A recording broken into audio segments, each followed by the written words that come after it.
Bienvenido, Santiago. Buenas noches. Bueno, yo creo que podemos empezar. Am, hola, ¿qué tal? Y otra cosa, a ver, si es que pues simplemente están un poco tímidos y no quieren interactuar tanto, también hay una opción de interacción un poco más, pues sin hablar, que es a través del corazón que ustedes tienen en el extremo inferior derecho. Entonces, ustedes aplastan el corazoncito y aparece pues el 100, aparece un puño, aparecen la B, ¿verdad? Aparece también un saludo y una cara riendo. Entonces, igual pueden aplastarlo, pues simplemente cuando, hola Francisco, cuando deseen, cuando, qué sé yo, algo les cause risa, etcétera. Ok, están por venirse más líderes cosmopolitas. Les doy la bienvenida por ahora a quienes nos acompañan en esta noche. Y claro, vamos a hablar sobre un tema súper interesante. He invitado a Omar y pues me da muchísimo gusto que nos acompañe Francisco también, Milton, Esteban, y pues Zoe, Fernando, Santiago, Wimper, Pilar también. Eh, Principalmente porque en esta noche que vamos a hablar sobre el liderazgo cosmopolita, que es un tema que hemos venido tratando en los últimos martes, creo que ya es un mes. Vamos a hablar en particular sobre las inversiones que salvan el mundo. Entonces hice una pequeña tarea, Omar, y averigüé un poquito principalmente sobre varios temas de inversiones, ¿no? Hay varias tendencias últimamente que se están escuchando de manera muy marcada, que pues tú lo mencionaste también en el tweet, ¿verdad? Que es sobre ESG, en inglés es Environmental, Social and Governance.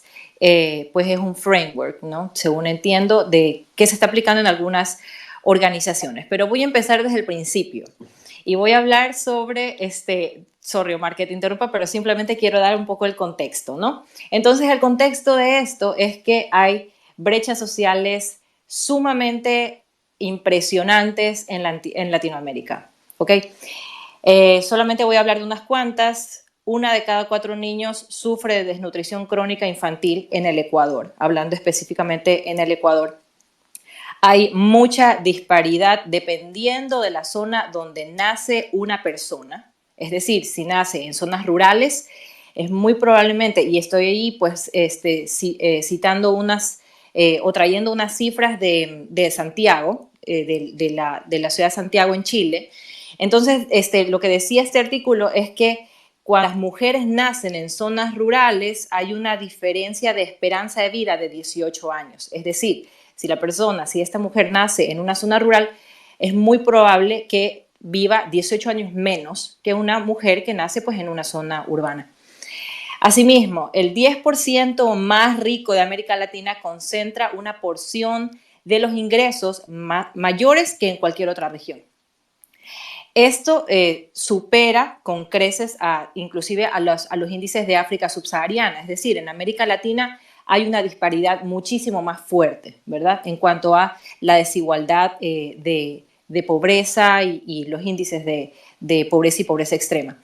Y en cuanto a la brecha digital, pues ya sabemos, o sea, se ha evidenciado y se ha marcado de una forma impresionante durante la pandemia, hablando de la educación virtual, hablando de todo lo que nos ha generado el trabajo también tal, etcétera, ¿no? Entonces, toda esta brecha digital se ha evidenciado muchísimo más. El 45% el 45% de los latinoamericanos no tienen acceso a Internet. Entonces, yéndome hacia los trends, hacia las tendencias sobre inversiones de impacto, y ya para poner un poco, aterrizar y poner sobre la mesa el tema de las inversiones, hay algo que Vikram Gandhi, hay un video también que ustedes lo podrán ver en YouTube, lo entrevistan me parece que es esta cadena de noticias NBC o algo así, y él habla de que los millennials son quienes controlarán gran parte de los activos, hablando aproximadamente de 40 billones en las próximas 2 décadas. Y obviamente sabemos que estos millennials son mucho más sensibles a problemas sociales, a problemáticas sociales. Por otro lado, también se necesita alrededor de 5 a 7 billones por año para llegar a los ODS en el 2030. Y obviamente no, es decir, simplemente con iniciativas de gobierno o iniciativas de filantropía es casi imposible poder llegar hasta eso. Entonces ahí es cuando viene la importancia de las inversiones de impacto y de que el sector privado entre también a solucionar problemas sociales. Y por otro lado también está que las compañías, y eso está también pues respaldado por algunos papers y artículos científicos, las compañías enfocadas en los Environmental, Social and Governance Frameworks, que es de lo que vamos a hablar en esta noche, tienden más hacia generar mayores resultados en el mercado. Entonces, sin aburrirlos, ahora sí, ese es el contexto que pude averiguar. Hice la tarea, Omar, entonces merezco un 100, por favor. Sí, por supuesto, por supuesto. Bueno, me encantó que comiences con esta introducción porque justamente lo que nos dice eso es, primero, tenemos realidades diferentes. ¿Sí? El inversionista europeo probablemente tiene unas necesidades, no probablemente, seguramente tiene unas necesidades diferentes al inversionista de América del Sur. Para empezar, lo que tú dijiste, el acceso digital. En Europa pueden abrirse una cuenta de broker en 5 minutos de una lista probablemente de unos 10 o 12 brokers, mientras que en América del Sur, y este es un estudio que lo hice personalmente cuando me puse a hablar con muchos amigos y conocidos que están allá, está bastante restringido y eso como tal restringe al inversionista individual. Y la segunda parte que quería, para englobar el contexto, es justamente que entendamos también los fundamentos, para que podamos conectar, una vez que empecemos a invertir, los fundamentos con las inversiones que estamos haciendo. Y dicho esto, lo primero que yo he visto donde podría haber una confusión cuando hablamos especialmente de mercados, de bolsa de valores, es la diferencia que hay entre valor, precio y costo.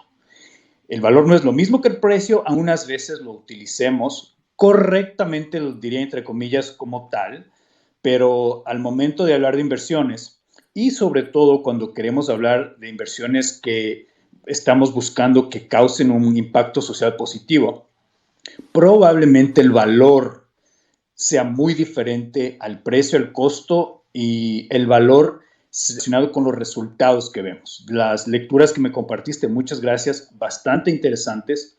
Ahí de hecho hablaban de que el impacto va a ser muy difícil de medir.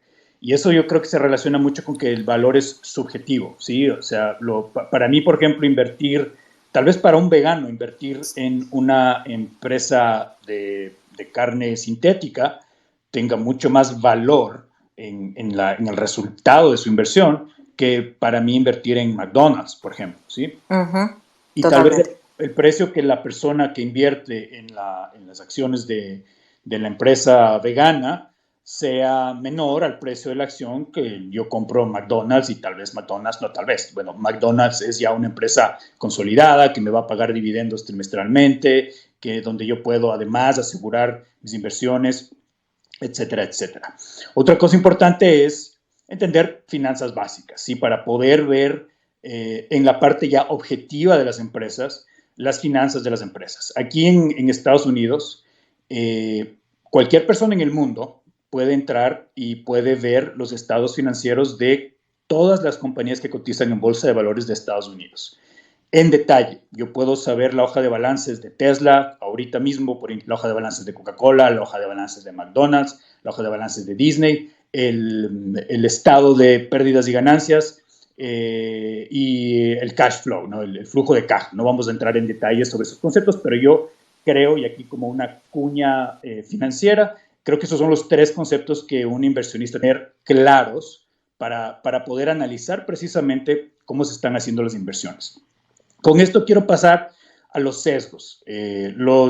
Las emociones son el peor enemigo del inversionista. Y las emociones no solo vienen con el pánico cuando todo el mundo está vendiendo, yo también quiero vender, o todo el mundo está comprando, yo también quiero comprar, o me voy a esperar a que el mercado caiga para yo comprar en la caída y luego ganar más, sino también con ciertos sesgos.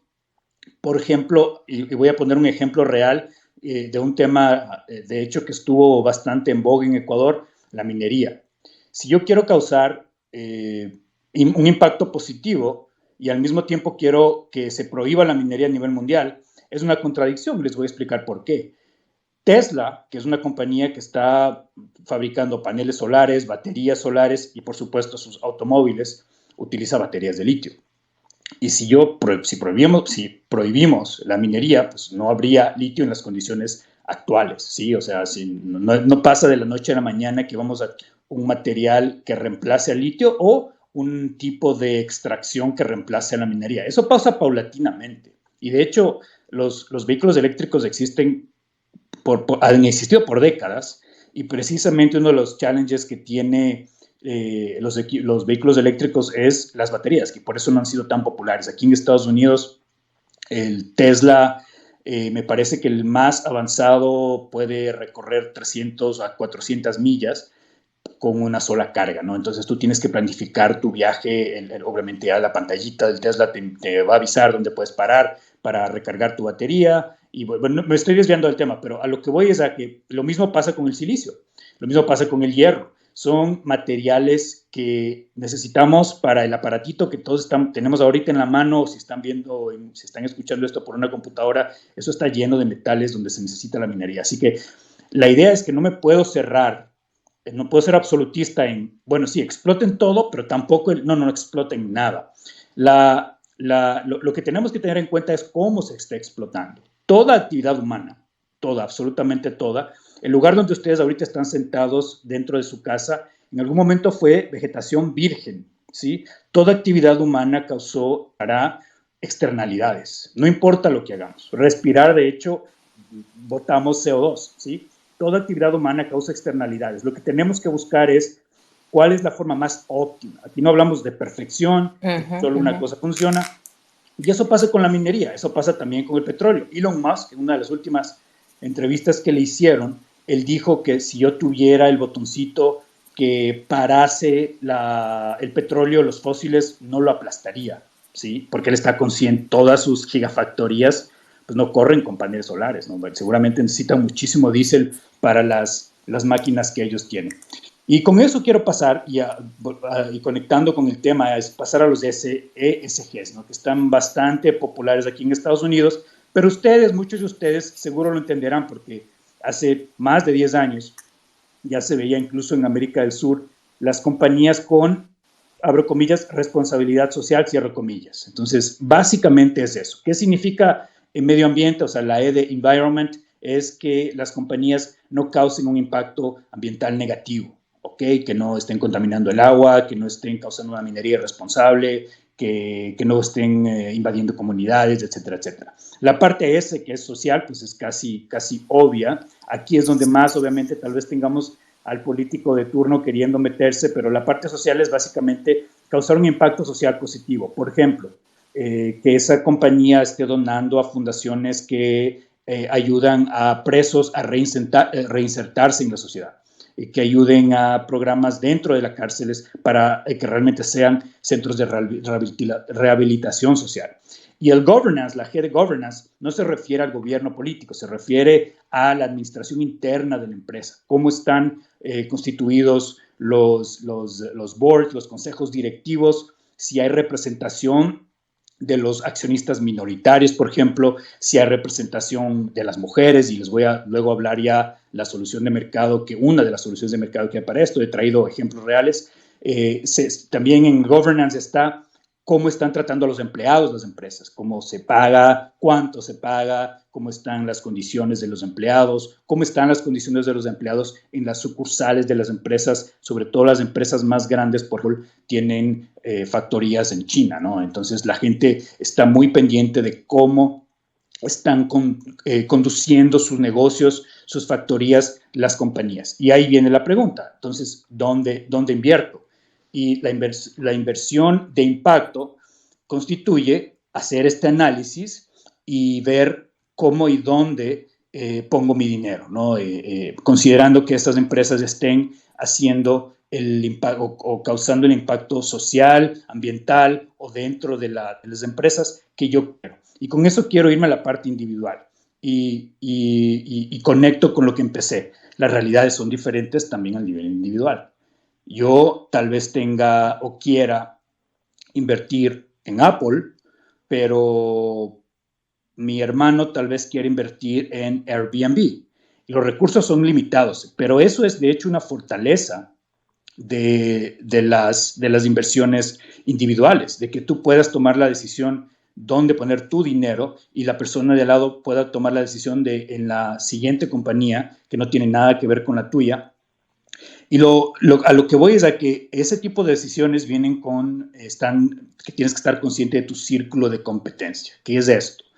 Saber lo que sabes, pero sobre todo estar consciente de lo que no sabes. Y les voy a contar mi ejemplo personal. Cuando empecé a armar mi portafolio hace casi 6 años, yo sabía lo poco que sabía sobre el mercado de valores, pero sobre todo estaba consciente de lo que no sabía. Así que lo que hice fue hacer un análisis bien básico de dónde invertir. Pues invertí en empresas que son conocidas mundialmente. Compré acciones de Apple, compré acciones de Microsoft, acciones de Nike. Todos, estoy seguro, en esta audiencia conocen esas empresas.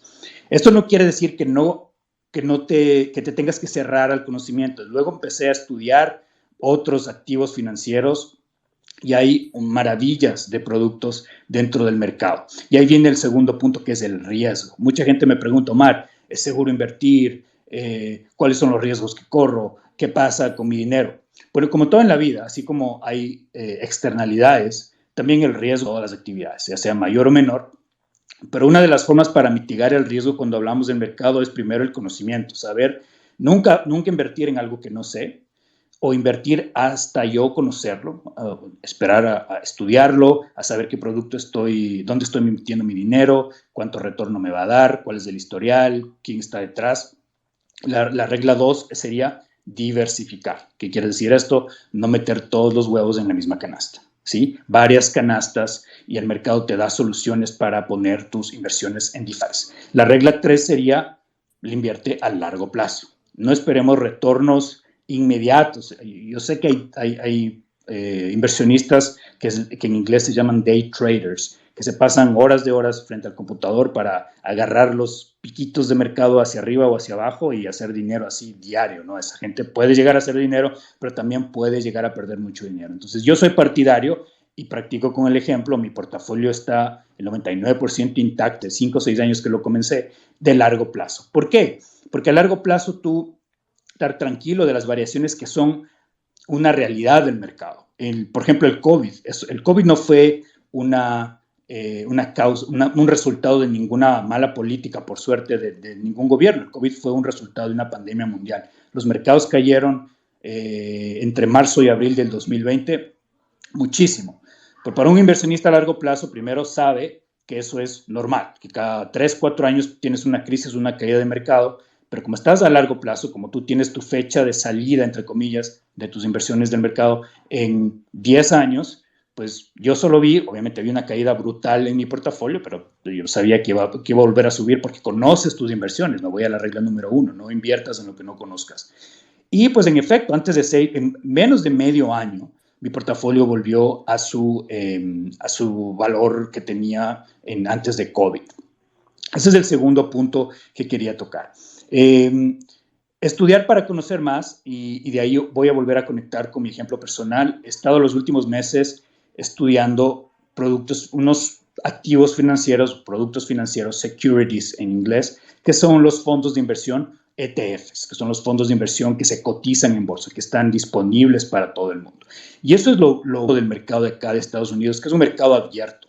Y por eso a mí me duele mucho, o me dolió cuando hice el análisis de qué tipo de brokers había disponibles en América del Sur, y encontré que eran con los dedos de una mano los que están certificados aquí en Estados Unidos. Probablemente hay otros menos conocidos, que tal vez la gente los usa, pero los que son seguros, los que la gente aquí también usa, son muy pocos.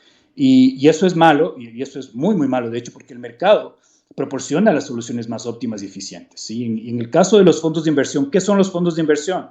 Que yo los recomiendo mucho, sobre todo a las personas que quieren comenzar en la bolsa. Son básicamente canastas de varias acciones. Los fondos de inversión como tal no son una compañía, sino que son una canasta de un portafolio que ya tiene un monto de acciones y tú sabes.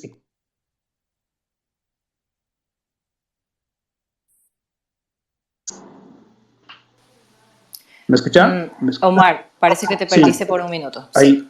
ahí ya me escuchan. Uh -huh.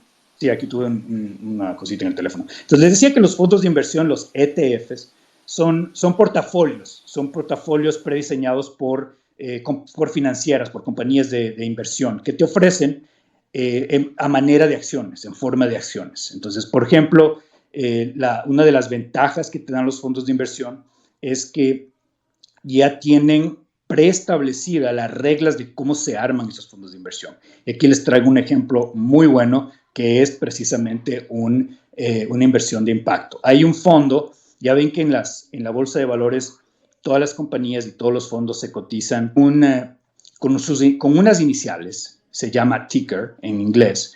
Hay un fondo de inversión, por ejemplo, para que vean lo variado y lo maravilloso que es de valores proporcionando soluciones, que se llama SHE, S-H-E o ella en inglés, SHE.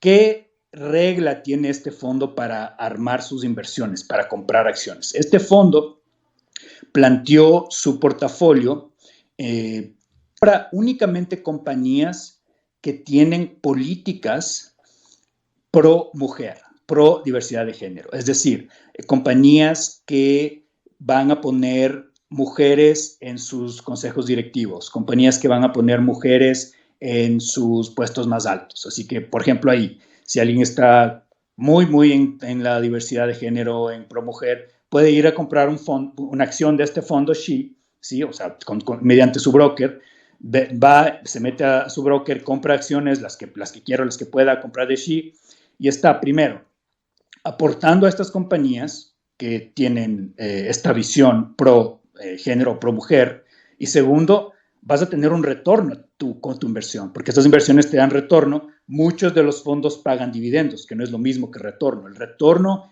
es lo que cómo se va apreciando el precio de la acción.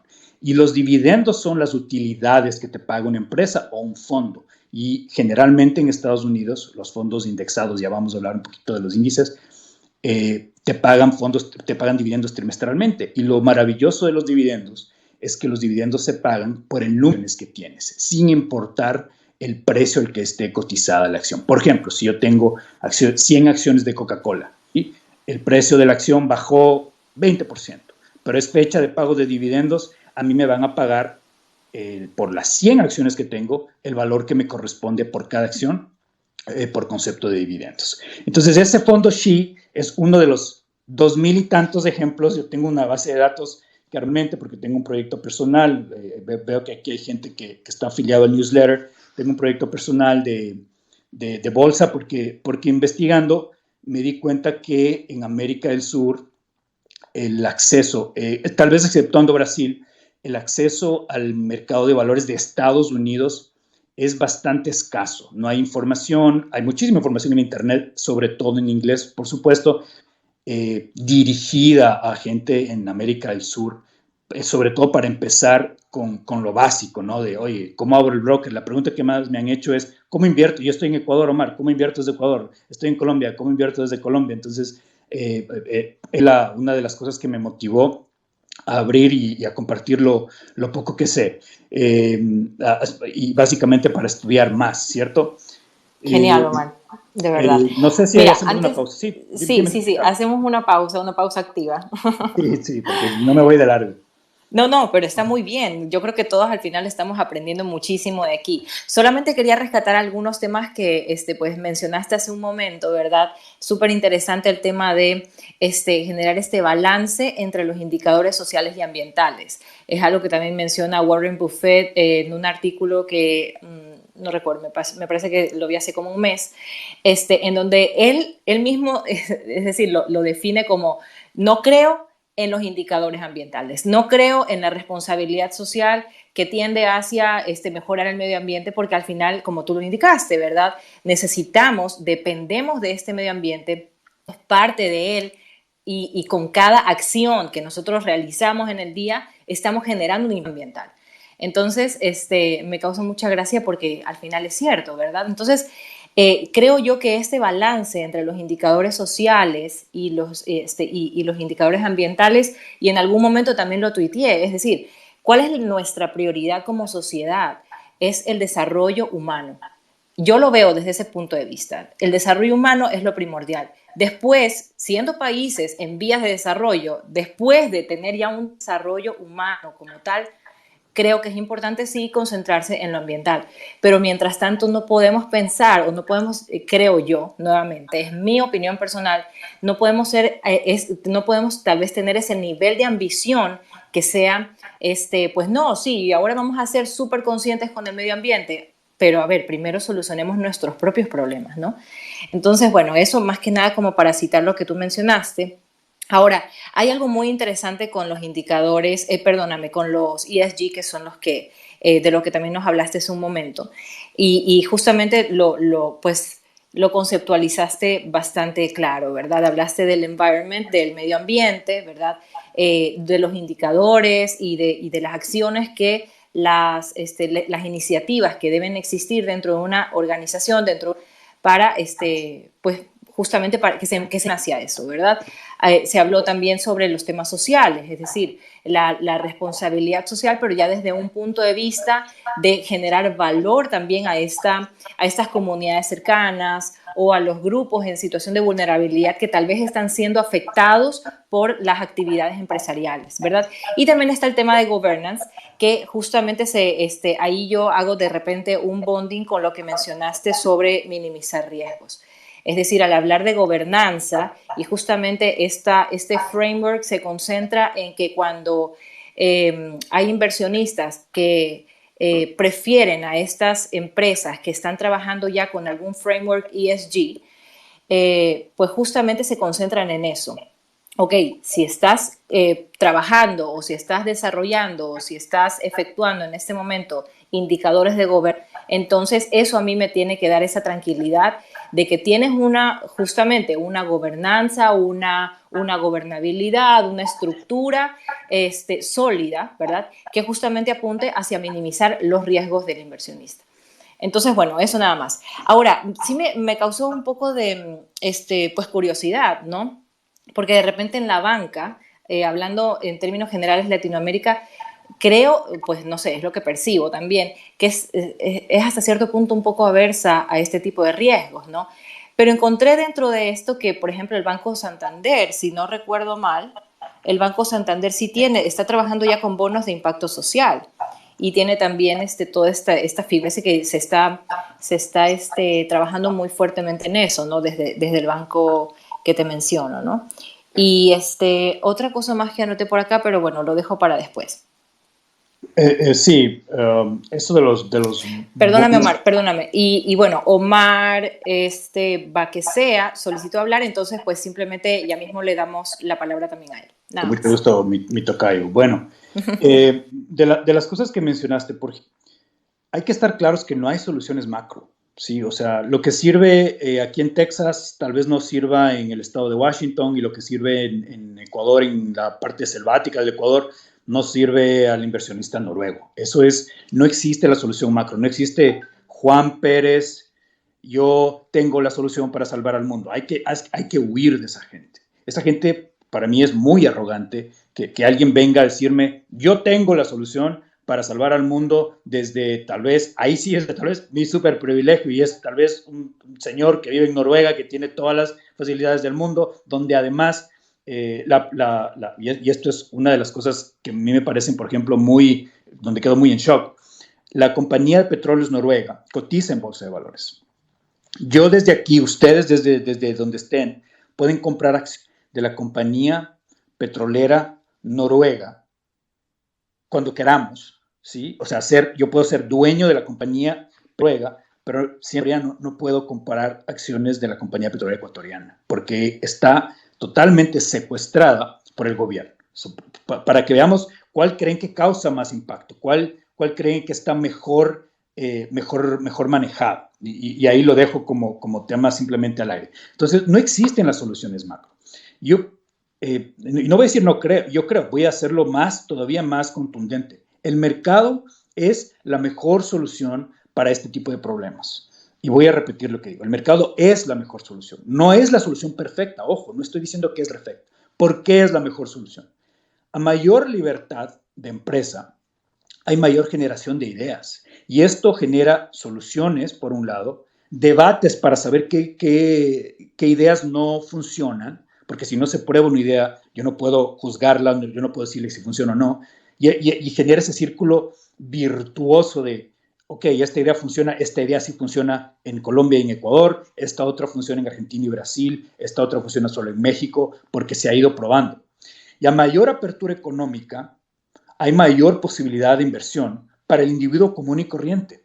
Justamente lo que yo les decía hace un momento, estoy seguro que una de las cosas que ahuyentan a los brokers que hay aquí en Estados Unidos a invertir o abrirse en el mercado, especialmente en América del Sur, excluyo Brasil porque Brasil tiene un poquito más de apertura en ese sentido, es tal vez las restricciones o la falta de garantías jurídicas, por ejemplo, de abrir el broker en Ecuador, en este caso, en Colombia, incluso hay.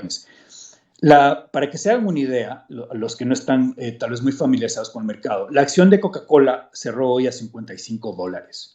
Es decir, una persona en Ecuador, me parece que el salario está entre los $400 con el salario mínimo. Una persona en Ecuador podría ahorrar y podría empezar a comprar acciones de Coca-Cola conforme pasa el tiempo. Yo no le estoy diciendo que se va a gastar todo el sueldo en la Coca-Cola, pero primero ahorrar cierto monto y tendría acceso. Y sí, ni les hablo de los fondos, de las opciones que tienen con los fondos. Por ejemplo, el fondo que les hablé hace un momento, el fondo SHE, está cotizando acción. Es un valor accesible, especialmente para gente de clase media que quiere causar ese impacto que decía. Si Carla, por ejemplo, voy a utilizar, Carla, tu afirmación como ejemplo. Dale. Si tú estás a favor, por ejemplo, de que primero se desarrolle el ser humano como tal, yo estoy totalmente de acuerdo con eso. Tú, por ejemplo, ya podrías empezar, te abres un broker a invertir en este fondo SHE. Y además estás invirtiendo tu dinero esperando un retorno y esperando también ese impacto social de que cada vez las mujeres tengan más espacios en los boards, en los consejos directivos de las compañías. Otra persona puede querer invertir en un fondo que tenga acciones en Coca-Cola, Walmart, Pepsi, Costco. Eso es la maravilla de los ETFs, es que tienen acciones en varias compañías, pero no te cuesta lo mismo que te costaría invertir en cada compañía individualmente. Por ejemplo, hay un fondo que se llama FSTA, hasta hice un video de este fondo, que cerró hoy a $43.28 la acción. Entonces, si tú inviertes $432, te compras 10 acciones de este fondo y estás invirtiendo en Procter & Gamble, en Coca-Cola, en Walmart, en Pepsi, en Costco, en Philip Morris, en Mondelez, y tú puedes ir analizando, de hecho, qué compañías están ahí en el top 10, en este caso que estaba leyendo yo, y si decides invertir o no. Ok, mira, ahí quiero preguntarte algo, porque creo también, no sé, vamos a hacerlo así un poco tálmico y hacer un poco también inversiones por dos, sin ánimo de ofender a nadie, sino que, es decir, yo empiezo, ¿no? Yo estoy recién en este momento conociendo sobre inversiones y quiero saber. Entonces, también hay este tema de las S&P 500, ¿verdad? Majo también ya me apoya, entonces ya somos dos. Entonces está este tema de las S&P 500. Quisiera saber con lo que tú estás mencionando, ¿cuál es la relación? O sea, perfecto. ¿cuál es la diferencia entre una y otra? Me encanta la pregunta. Y regresamos también al punto. Hace 6 años yo era un dummy completo. Yo solo sabía que Apple era una buena empresa, sabía que Microsoft era una buena empresa y que Nike era una buena empresa porque todo... No estamos tarde entonces. Ese es, y de hecho, antes de empezar ya a contestar la pregunta, uno de los primeros criterios para evaluar el riesgo es hacerse esa pregunta. A ver, yo voy a invertir en Coca-Cola. Primera pregunta, ¿qué tan probable? Primero, ninguna compañía está exenta de quebrar. Eso estamos todos claros. Pero al mismo tiempo, ninguna compañía quiebra de la noche a la mañana. Bajo ese concepto, la segunda, o la primera, o la pregunta 1.1 que te tienes que hacer es invertir. Voy a usar el ejemplo que siempre uso en mis artículos, es Coca-Cola. Quiero invertir en Coca-Cola por 5 años. O sea, voy a meter plata hoy y la voy a sacar en 5 años. La pregunta que me tengo que hacer para tener una idea del riesgo al que estoy corriendo es, ¿qué tan probable, creo yo, ya que yo conozco Coca-Cola, que es una marca a nivel mundial, qué tan probable es que la Coca-Cola quiebre en 5 años? Y ahí ya te haces una idea de cuánto puedes conocer la compañía, de qué tan impactante es la compañía en la que estás invirtiendo. Pero si, por ejemplo, vamos, ¿qué tan probable es que la compañía Pfizer quiebre en 5 años? Bueno, tal vez no es tan probable, pero tal vez tampoco conozco mucho de la empresa farmacéutica, ¿ok? Vamos a ir con el S&P 500. Para entenderlo, es bien fácil y voy a empezar a hablar de los índices bursátiles. Los índices bursátiles son indicadores, ¿sí? No son números, no son ni dólares, ni euros, ni nada. Son números sin ninguna unidad, sin ninguna dimensión, que sirven para mostrar cómo está funcionando cada día el mercado. Es como un termómetro del mercado. Si el mercado ha subido, si el mercado está a la baja, si el mercado sigue igual que ayer, tú los puedes ver, de hecho, en tiempo real. Normalmente cierran al final del cierre del mercado, que es a las 4 de la tarde, horario en Nueva York. ¿Qué es el S&P 500?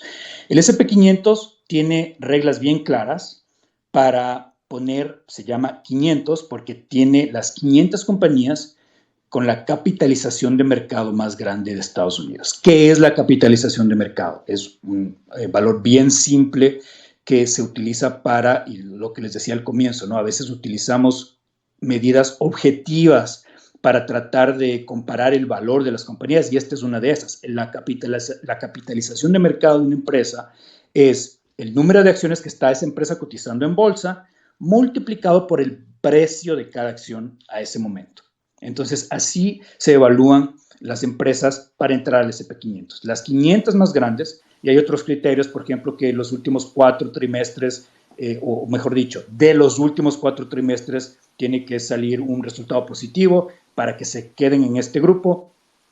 Hay un comité aquí en Estados Unidos, en Standard & Poor's, donde son los que deciden si es que una compañía ya no cumple con el criterio, la sacan de las 500 y buscan cuál ha cumplido con el criterio y la meten. Otro de los criterios es que las compañías tienen que tener una matriz o sus cuarteles generales aquí en Estados Unidos también, y obviamente coticen en la bolsa de valores de ellos. Entonces, como ven, el índice tiene esos criterios preestablecidos. Nadie puede venir de la noche a la mañana y decir, mañana la compañía de Carla va a entrar al S&P 500 y vamos a sacar a la compañía de Omar. No, los criterios están ahí, son preestablecidos y nos muestran precisamente por eso, me parece que estas compañías son el 70 o el 80% de total de mercado de valores de Estados Unidos. Por eso es que son un termómetro excelente.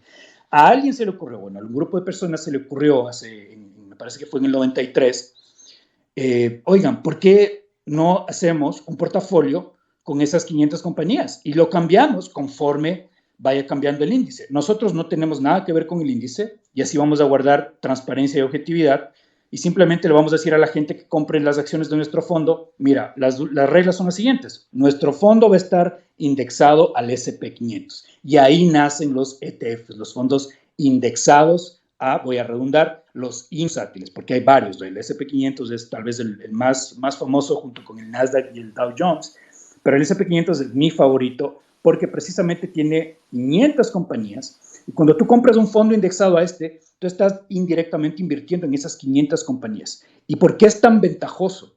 Primero, porque no tienes que hacer el análisis de las 500 compañías. El criterio preestablecido en el fondo que sigue al índice ya te dice a ti cómo están escogiendo esas 500 compañías. Tú dices, yo estoy invirtiendo en los 500 winners, en los 500 ganadores de Estados Unidos. Eso es primero. Segundo, porque por definición estás comprando acciones de un portafolio, o sea, ya estás diversificando. La diversificación es eso, es tener varios huevos en diferentes, y eso estás haciendo al comprar y cualquier otro índice. Tal vez hay índices que hay un índice que es del mercado total y tiene como 2.500 compañías dentro del índice, dentro del fondo, pero invierte en el S&P 500. Así que si yo quiero invertir, yo por ejemplo tengo inversiones, hay un fondo que siempre recomiendo yo, que es el VPOO, que es el más barato y que está indexado al S&P 500.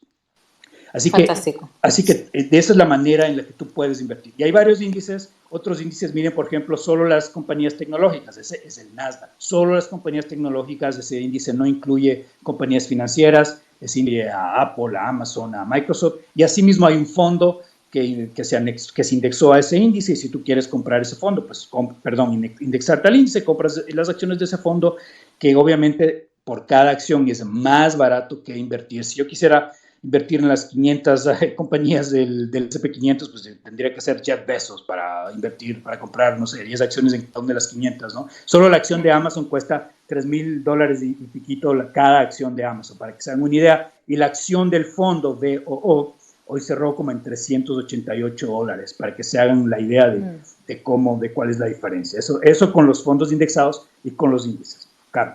Ahora, trayendo nuevamente al tema de las inversiones que salvan el mundo, y con esto le voy a dar paso a Omar Baquesea, para evitar confusiones. Lo bonito de la tendencia que se está formando ahora en estos últimos años es justamente este abanico de oportunidades que se abren, ¿verdad? Esta ventana que dice, mira, puedes invertir, ¿verdad? Que justamente es lo que tú nos comentas, puedes invertir en compañías que tú ves sólidas, etcétera, pero a la vez que inviertes también puedes generar este impacto social. Entonces ahí es cuando viene la importancia de este marco, de este esquema de ESG, ¿verdad?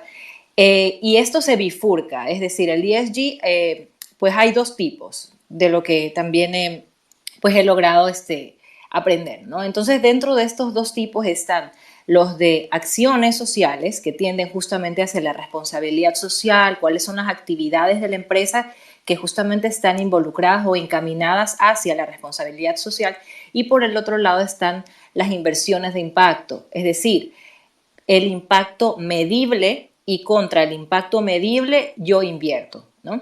Es una figura que todavía estoy explorando.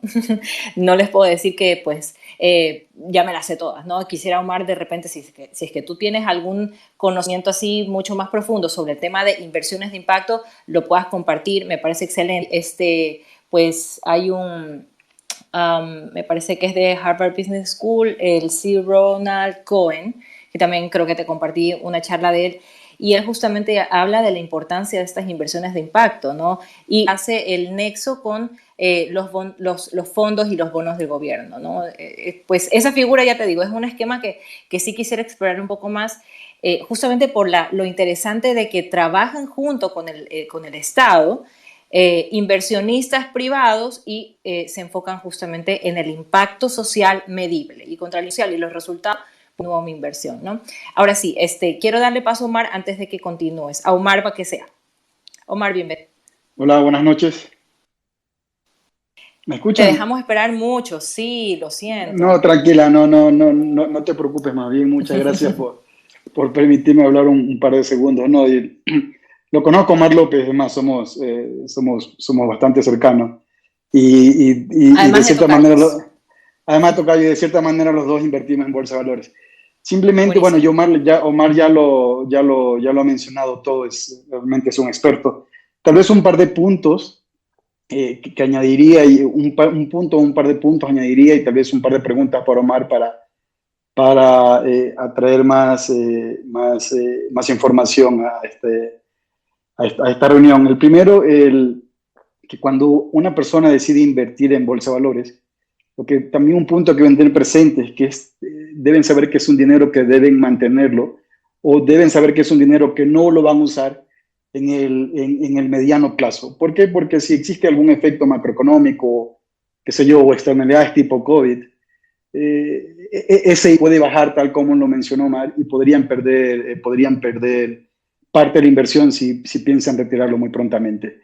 Entonces, simplemente también el tiempo que van a tener el dinero, y considerar que es un dinero que deben mantenerlo fuera de las probabilidades de uso de cada uno de cada una de las personas que van a invertir. Y dos preguntas a Omar, a mi tocayo.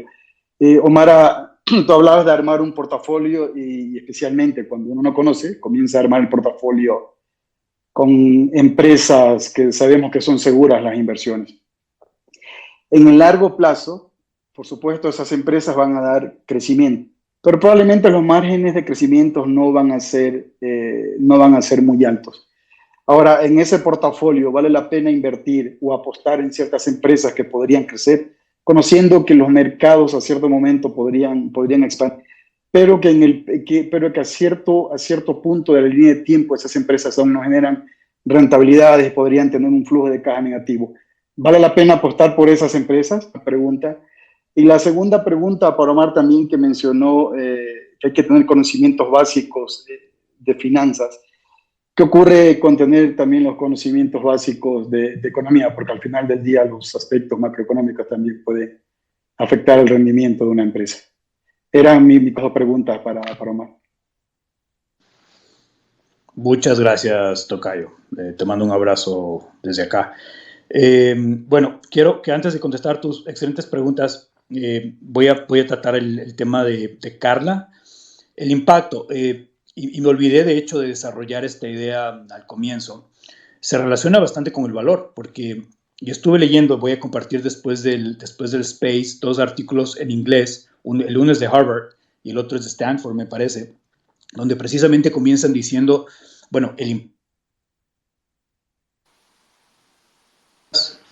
perdiste, que perdiste quería por un también segundo. mencionar es, Te perdiste. hola, hola, sí, me Sí, entró, ahora sí, ahora sí. ok, sí, Ah, me entró a través de los celular.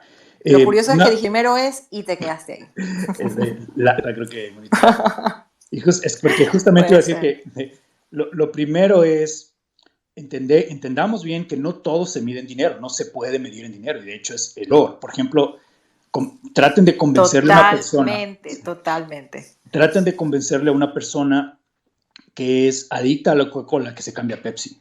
No lo van a poder hacer porque la Coca-Cola es súper valiosa para esa persona. O traten a una persona, para quitar el vicio, traten a una persona que le encanta los productos Apple de que se cambie a Samsung. Va a ser muy, muy difícil. Aunque les digan que es más barato Samsung o el teléfono coreano o chino, la persona va a decir, no, ¿sabes qué? Pues a mí me parece que iPhone es maravilloso y no me gusta ningún otro celular, aunque me cueste más con precio, pues no me cambio. Entonces, una de las cosas es quitarse de la cabeza la idea de todo se mide con dinero. Y para empezar, no voy a entrar en el tema, pero para empezar, por ejemplo, el Producto Interno Bruto es una medida muy cuestionada porque es una medida que es consumista. Y luego voy a desarrollar un poquito más para contestarle al tocayo lo de macroeconomía. Entonces, para darles, me encanta dar ejemplos, y la aplicación que estamos usando ahora mismo no nos cuesta absolutamente nada. Miren cuánto valor nos está generando. Yo estoy en Houston, Carla me parece que está en Guayaquil, Omar Yes. está en Quito, no sé, hay gente de Ambato, hay gente de México, hay gente, etcétera, etcétera. Y no nos cuesta un centavo sentarnos hoy, conversar, algo que era completamente imposible hace 20, 25 años. Y es en nuestro tiempo de vida. O sea, no digo que estamos viejos, pero estoy seguro que hace 15, 20 años todos estábamos aquí y era imposible hacer lo que estamos haciendo ahora. Eso es un impacto, por ejemplo. Comunicarnos, una persona en África se podría conectar, una persona en África, en India, podría conectarse a la página de Harvard y aprender, a YouTube y aprender. Ese conocimiento no lo estamos midiendo. Por eso, y ahora sí conecto con la Carla, una de las formas de medir el impacto de las inversiones, y este artículo mostraba 4, era primero ponerse unos resultados esperados, dar la inversión en el tipo que ustedes quieran, ya sea por filantropía o por este tipo de bonos o por fondos indirectamente por la bolsa, y luego del tiempo, o sea, la gente o el grupo encargado de recibir la inversión y de ejecutar el proyecto X, luego del tiempo que ellos te digan cuánto va a tomar su proyecto, evaluar los resultados. A ver, si yo me propuse, si ustedes se propusieron, y este señor, me encantó lo que me compartiste, Carla, el señor Cohen decía, por ejemplo, la población carcelaria. Había un X porcentaje de gente, me parece que era medio alto, que luego de salir de la cárcel volvía a entrar, o sea, cometió un delito y volvía a entrar. Entonces Justamente. no había centros de rehabilitación. Y una de las cosas que él decía es, las personas encargadas de la administración de los centros carcelarios no tienen ningún incentivo para que sean centros de rehabilitación, simplemente que no se les escapen los presos y listo, ¿sí? Y haciendo referencia a lo que tú dices también, ¿cuánto le cuesta al gobierno eso? Es decir, Exacto. ¿cuánto le cuesta al gobierno mantener a la persona dentro de la cárcel después que reincida, volver? Es decir, o sea, todo ese proceso y ese sistema corrupto, ¿cuánto le está costando, no? Hablando corrupto de viciado, hablando de que estamos acostumbrados a hacerlo, ¿no? Exactamente, un círculo vicioso que se causaba ahí. Y ahí él hablaba, por ejemplo, ahí vendría una forma de medir, era qué porcentaje, luego de inyectar, bueno, presentando un proyecto, obviamente, ¿no? Él, de hecho, es muy desconfiado de las políticas estatales, igual que yo.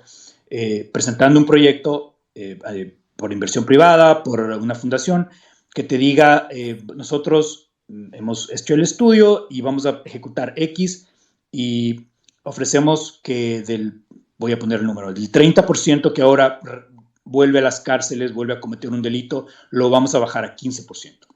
Ahí ya estás bajando, y con lo que dijo Carla, podrías incluso conectarlo con qué tanto dinero le estás ahorrando al Estado en mantenimiento de las cárceles, en mantenimiento de los presos, de hecho, ¿no? que es el costo más grande ahí. Así que eso con el impacto. Otra forma de medir era, en algunas actividades directamente puede ser más fácil medir. Por ejemplo, la creación de centros de estudio, no escuelas, que no es lo mismo, o sea, centros de estudio online, por ejemplo, y ver cuánta gente luego de un curso obtiene trabajo.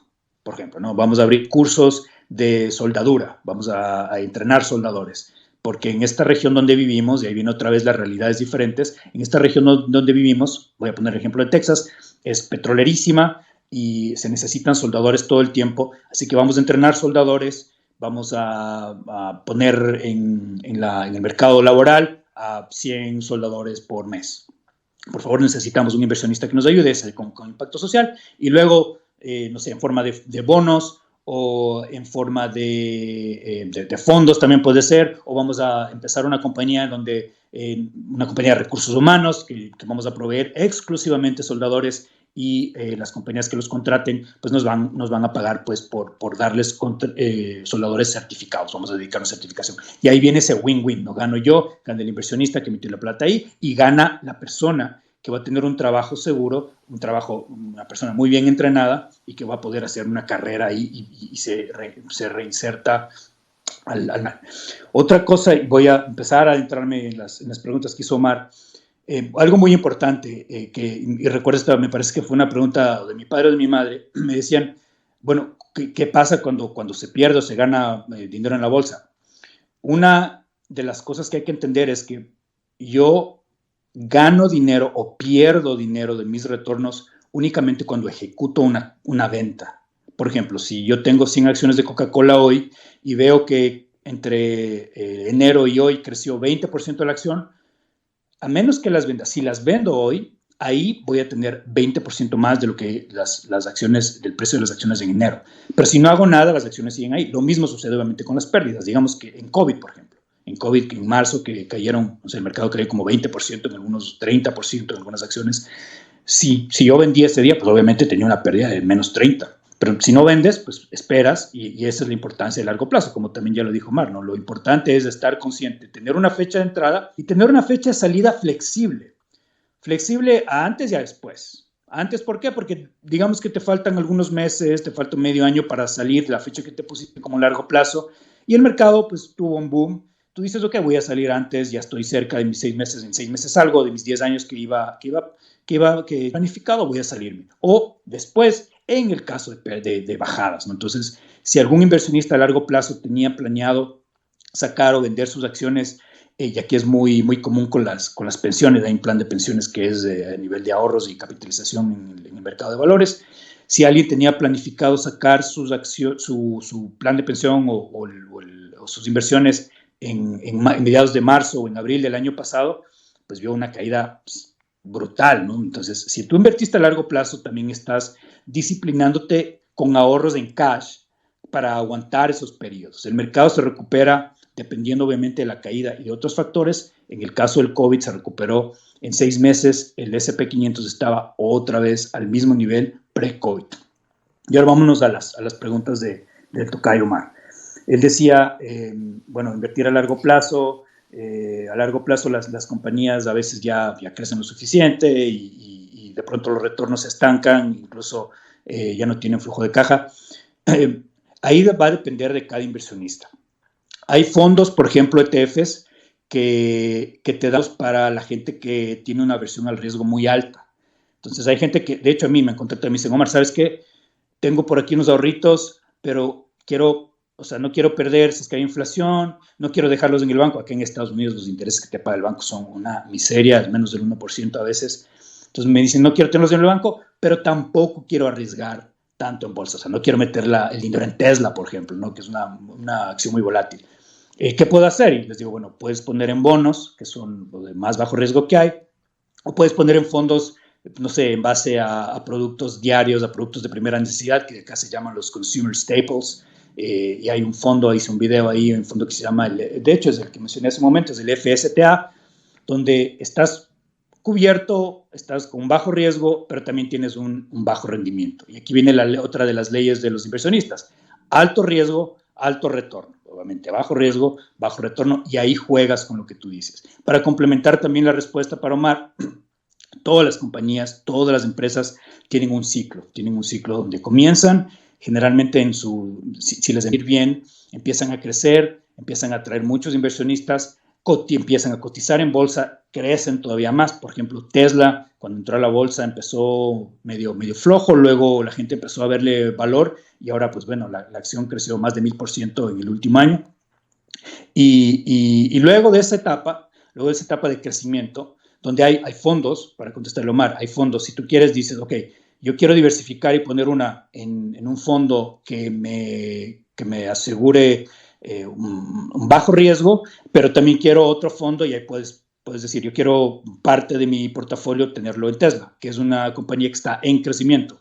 Las compañías que están en crecimiento te van a dar muy buenos retornos, como lo dije, Tesla, de hecho, alguien que invirtió en Tesla cuando Tesla cotizó en 2010, me parece, bueno, no me acuerdo bien el año, si invertías $10,000 cuando comenzó Tesla a cotizar, hoy tendrías $1 millón. Tu inversión valdría $1 millón. ¿Okay? Entonces, en el crecimiento las compañías te dan muchos retornos y no te pagan dividendos.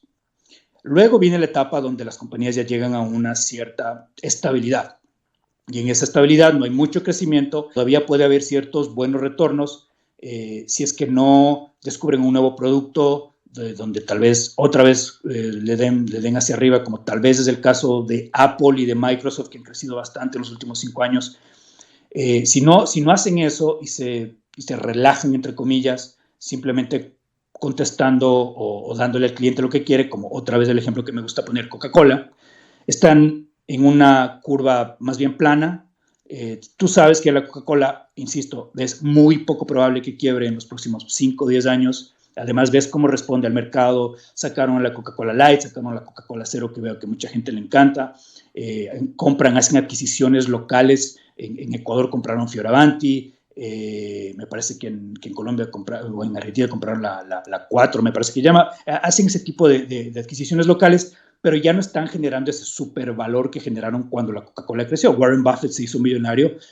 Una de las cosas que le dieron su mayor fortuna fue invertir en Coca-Cola, porque él tuvo la visión él dijo, wow, esta es una bebida tan deliciosa, es increíble que no se vende en todos los lados. Yo sé que en algún punto esta bebida se va a vender en todo el mundo, y acertó. Y ese es un análisis que también puedes hacer como inversionista de valor y también como inversionista de valor de impacto. Y de hecho, a Buffett una vez le preguntaron por qué su compañía está invirtiendo en compañías que venden cigarrillos, ¿no? Y bueno, titubeó un poquito, pero dijo, bueno, es que a la final es una decisión individual también. La compañía está venden cigarrillos, pero hay restricciones, límites de edad, etcétera, etcétera. Y ahí viene también el análisis que haces como inversionista individual. Yo no le puedo decir a Omar Baquezet dónde meter su dinero. Omar Baquezet no le puede decir a Carla.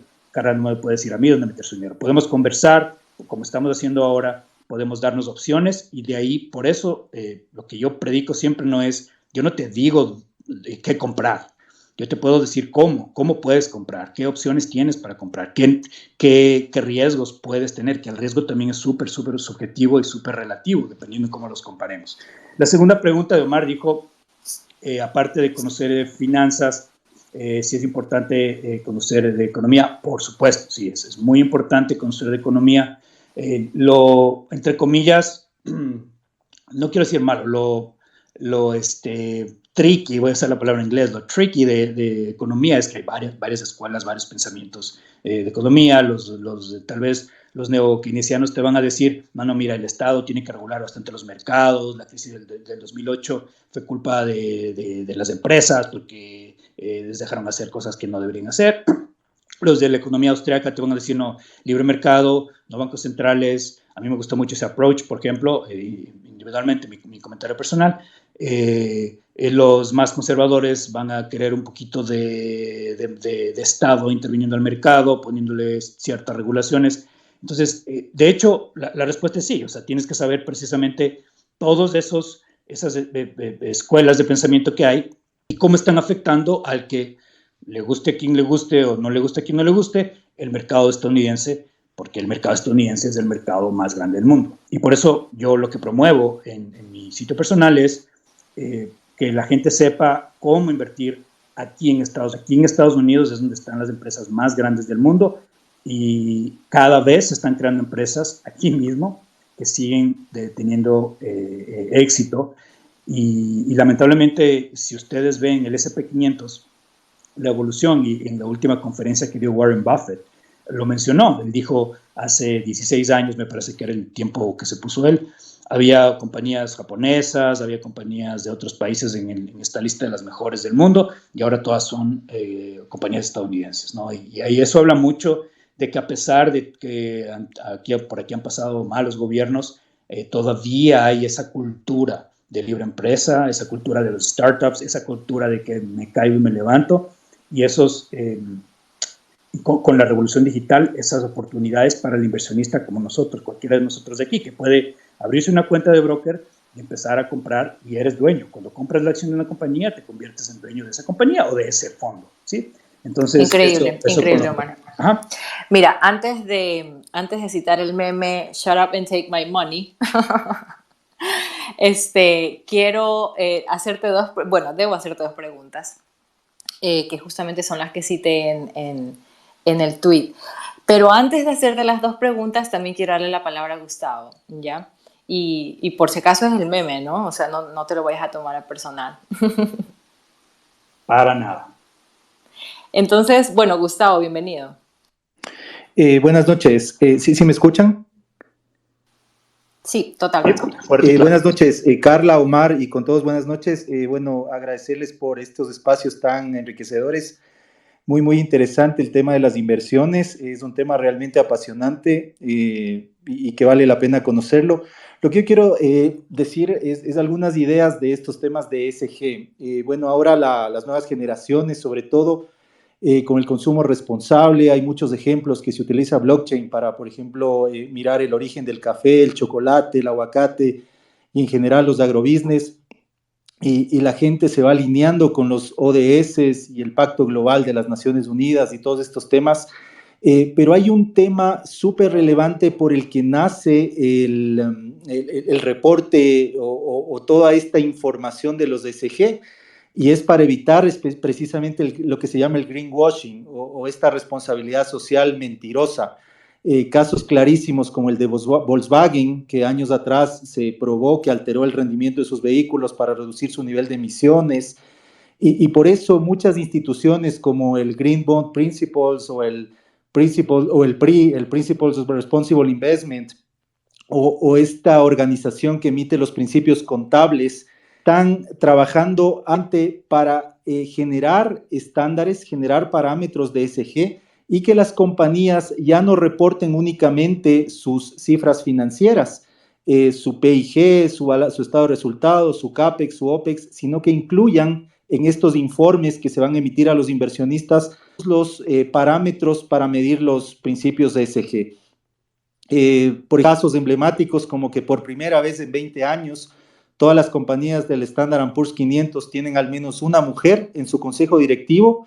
Es algo fantástico y seguimos avanzando en ese tema.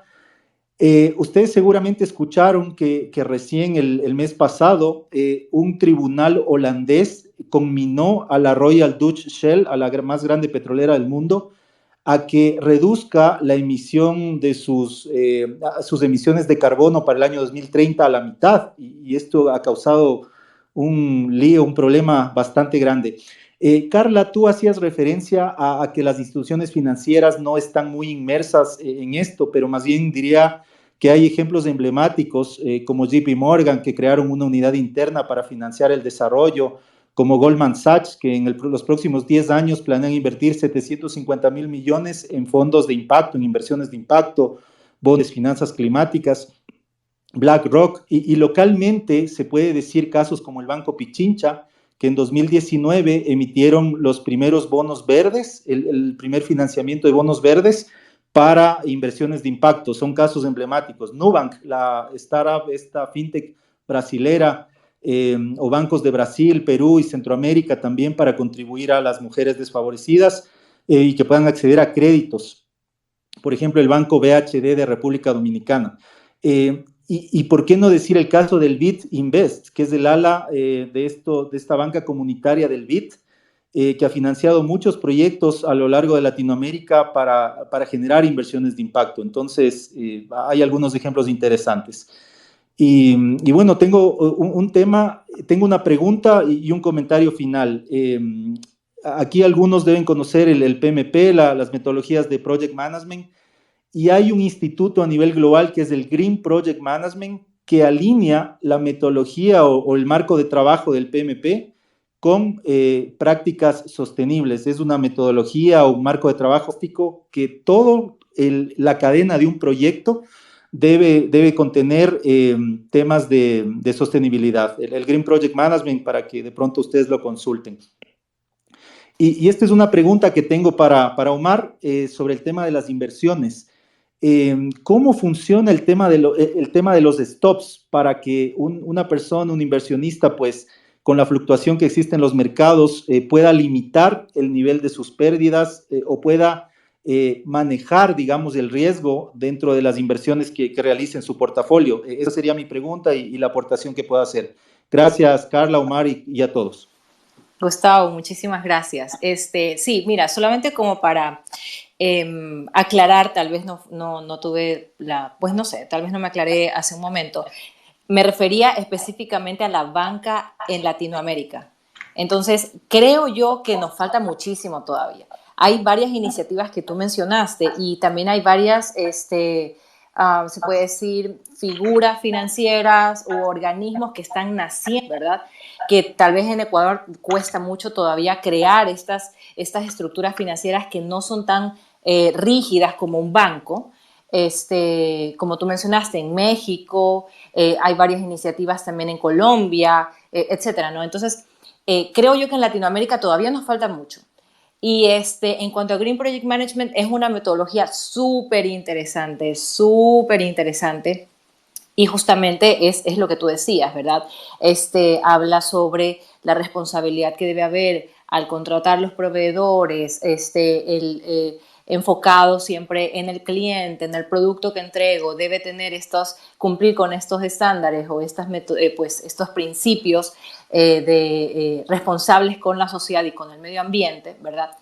Pero a las empresas les cuesta aún ver el valor a eso. Es decir, sí, está muy bonito el Green Project Management y todos los indicadores y todos de repente, la metodología, las prácticas y los principios, pero mientras no le vean el retorno financiero, ahí es en donde yo creo que pues vienen las situaciones de que, ¿sabes qué? Priorizo y pues, ok, Green Project Management para el siguiente proyecto, ¿no? Y claro, el Green Project Management se concentra en los proyectos, es decir, cuando estamos hablando ya de los negocios, de repente de nuevas líneas de negocios o nuevas propuestas que generen estas empresas, pues creo yo que hay un abanico también y se abre otra nueva ventana de oportunidades que se pueden, de práctica justamente ESG, que se pueden implementar en este tipo de iniciativas, ¿no?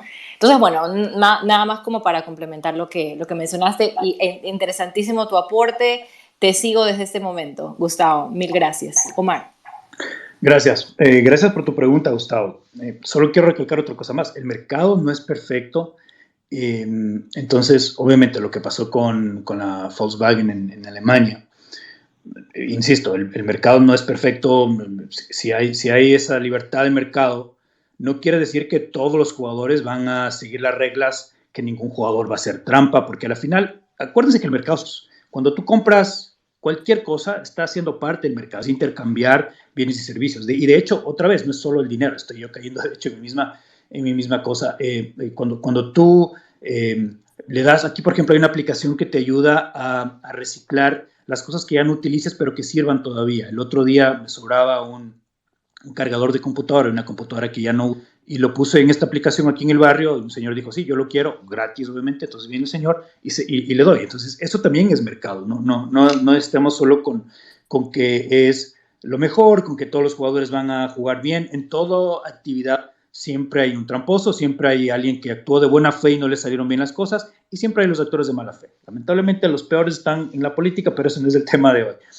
La tarea que me puso Carla, me encantaron las dos preguntas, sabía que esas dos preguntas iban a venir hoy. La una pregunta es, y dentro Mira, solamente quiero corregir la primera porque, o no recuerdo, mejor dicho, cómo la escribí en Twitter. ¿Cómo Lo cierto es invertir que, y cómo acceder a las ajá, inversiones? sí, cómo invertir en este tipo de empresas que tienen que están en este momento aplicando este framework, ¿verdad? Y cómo podemos acceder nosotros como empresa, como empresarios, a ese tipo de inversiones. Eso es todo. Perfecto. ¿Cómo invertir en esas empresas? Pues tienes que tener un broker. Hay posibilidad de hacerlo desde América del Sur. Veo gente conectada que está en Ecuador y que tiene cuentas en brokers aquí en Estados Unidos que han tenido la gentileza de compartirme el dato y me han consultado algunas cosas. Entonces el broker lo puedes hacer allá. Si quieren, luego les comparto un tweet donde pueden ver un artículo completo, totalmente abierto, quiero decir, con una tabla de brokers donde pueden ustedes cómo invertir, qué es lo que necesitan. ¿Cómo acceder a esto? Por eso traje el tema de los ETFs, ¿sí? Los ETFs, insisto, son una canasta de inversiones donde tú puedes ver exactamente qué compañías hay. Si tú quieres invertir en compañías individuales, estoy totalmente de acuerdo. Yo, de hecho, gran parte de mi portafolio son compañías individuales, pero va a demandar más. Y como lo comentó alguno de las personas en la audiencia, si ya quieres hacer inversiones de impacto, tienes que no solo leer la parte financiera, el reporte anual de cada compañía, que como comenté hace un momento, lo repito, son públicos, tienen parte de la obligación legal de las compañías que cotizan en bolsa es que tienen que publicar cada trimestre sus estados financieros y cualquier anuncio que hagan, cualquier cambio que hagan en su directorio, por ejemplo, tienen que reportarlo y si esas informaciones son públicas 100%. Entonces, aparte de leer el reporte anual, tienes que hacer una investigación sobre, quiero invertir en Nike, veo que Nike tiene fábricas en Vietnam o en Taiwán, cómo están manejando las fábricas, qué prácticas tienen con sus empleados. Quiero invertir en Amazon, veo que hicieron una consulta para formar un sindicato en Atlanta fue. ¿Cómo salió eso? ¿Por qué ganó Amazon? ¿Por qué no quiere abrir sindicatos? ¿Cuál es el objetivo del sindicato? Etcétera, etcétera. Si inviertes en compañías individuales, vas a tener que hacer ese estudio por cada compañía. Si te vas a los fondos, sobre todo, insisto, para un inversionista que está comenzando, no tienes que hacer ese análisis tan detallado porque ya estás comprando un portafolio hecho y tú tienes que estudiar la estrategia del fondo o el índice al que el fondo está invirtiendo. Y les voy a poner otra vez el ejemplo de Xi.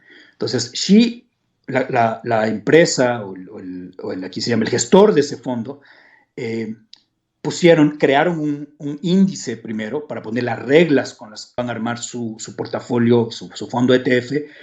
Y esas reglas son, estas compañías tienen que tener X mujeres en su consejo directivo, tienen que tener reglas claras para el crecimiento de las carreras de las mujeres, y de esa forma vamos a armar este portafolio, y ahí tú puedes ir y decir, wow, me gustó este portafolio, yo como inversionista individual o como inversionista empresarial puedo por ejemplo, ofrecer en el consejo directivo de mi empresa que parte de nuestra hoja de balances, tenga acciones en este fondo Xi, o en un fondo, y aquí les traje otro ejemplo, el fondo, por ejemplo, de litio. En el futuro, como les decía, si estamos pro carros eléctricos, si estamos pro paneles solares, si estamos pro celulares, nuestros celulares tienen baterías que tienen litio, pueden invertir en un fondo cuyo ticker es LIT, o sea, como litio, pero solo las 3 primeras letras.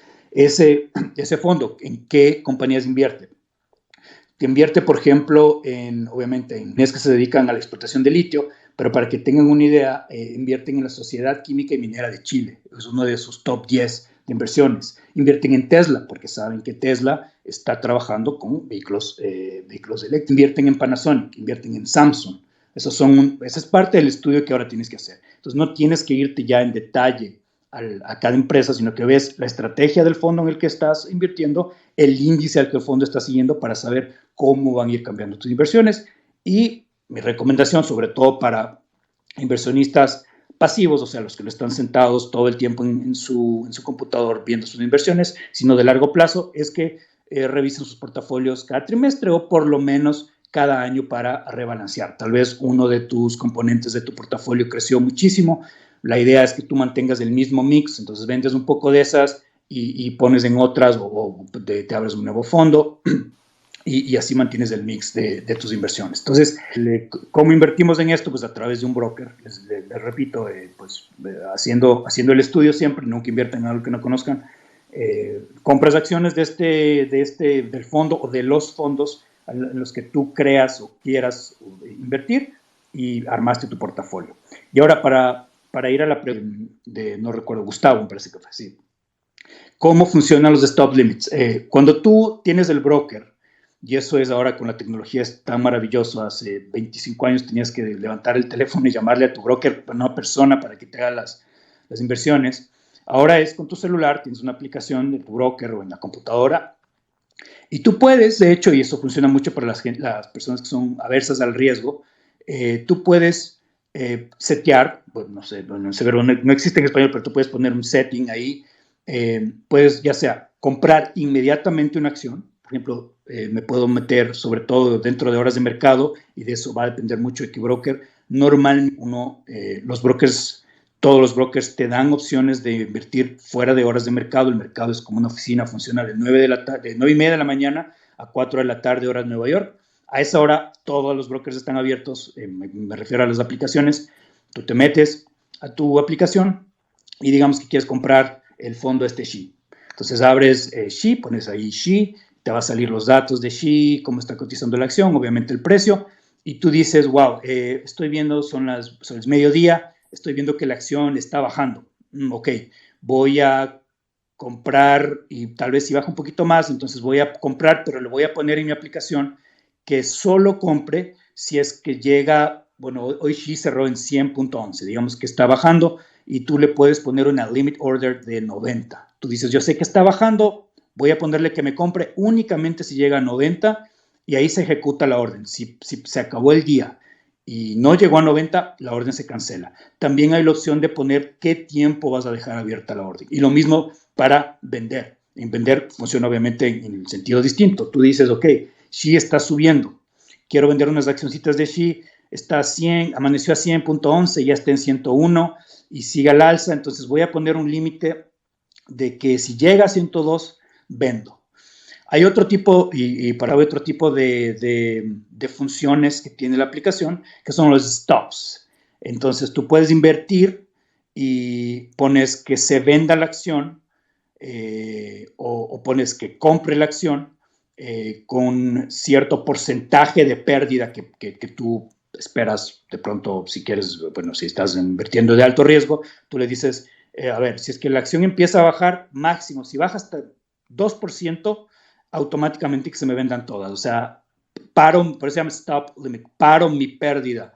Máximo el 2%, menos 2% sería en este caso porque es una pérdida, ahí que automáticamente se me ejecute mi venta, vendidas las acciones si llegó a menos 2% y si sigue bajando, pues ya no perdiste tanta plata, ¿no? Entonces, lo mismo se puede hacer de subida. Hay gente que en serio nos dice, yo vine por 5%, y aunque la acción mañana amanezca en 15%, yo me voy a salir en 5%. Y es perfectamente es comprensible como hagan. Pero para resumir, las aplicaciones de broker son bastante amigables, casi todas. Hay unas que son ya más profesionales.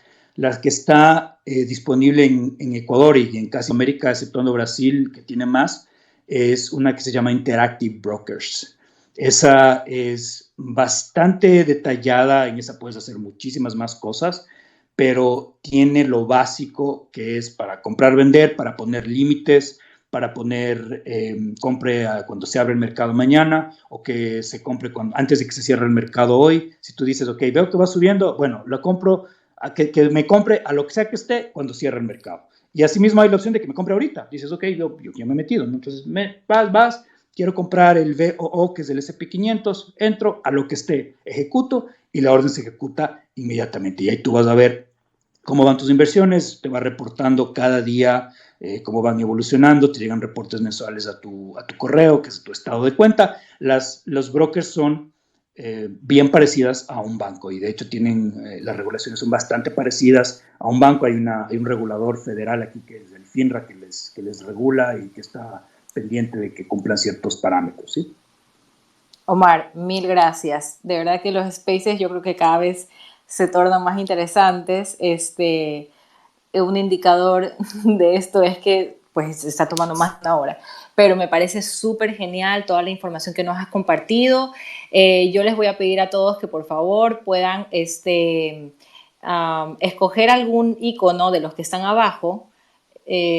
Bueno, pues pueden poner el 100 o de repente la mano y todo, la B, a ver si es que les gustó lo que nos ha podido compartir Omar en esta noche. De verdad, Omar, te agradezco muchísimo. Ahora sí, take my money, es decir, mañana mismo a invertir. A mí me queda súper claro, fondos de responsabilidad social. Pues eso, Gustavo, muchísimas gracias también por tu intervención, estuvo genial, de verdad que, pues no sé, ahorita también tengo que ponerme a investigar un poco más sobre las iniciativas en Latinoamérica, pero me parece súper interesante, en serio. Y pues gracias a todos nuevamente por por escucharnos un martes más. Pues hay unas tendencias que las mencioné al principio y justamente quiero conectar con lo que mencionó Gustavo hace un momento, simplemente como para entender este contexto, ¿no? Los millennials son quienes en las próximas 2 décadas controlarán alrededor de 40 billones de activos y son justamente los más sensibles ante problemas sociales. Por otra instancia, se necesita de 5 a 7 billones por año para llegar a los ODS en el 2030 y eso obviamente resulta casi imposible si simplemente nos enfocamos o dependemos solamente de las iniciativas de gobierno y filantropía. Y por otro lado, también está evidenciado que las compañías enfocadas en los ESGs generan mayores resultados en el mercado. Entonces, simplemente les quería pues indicar esto, contextualizar y nuevamente indicar la importancia de las inversiones que salvan el mundo. Muchísimas gracias, Omar, gracias, Gustavo, gracias a todos.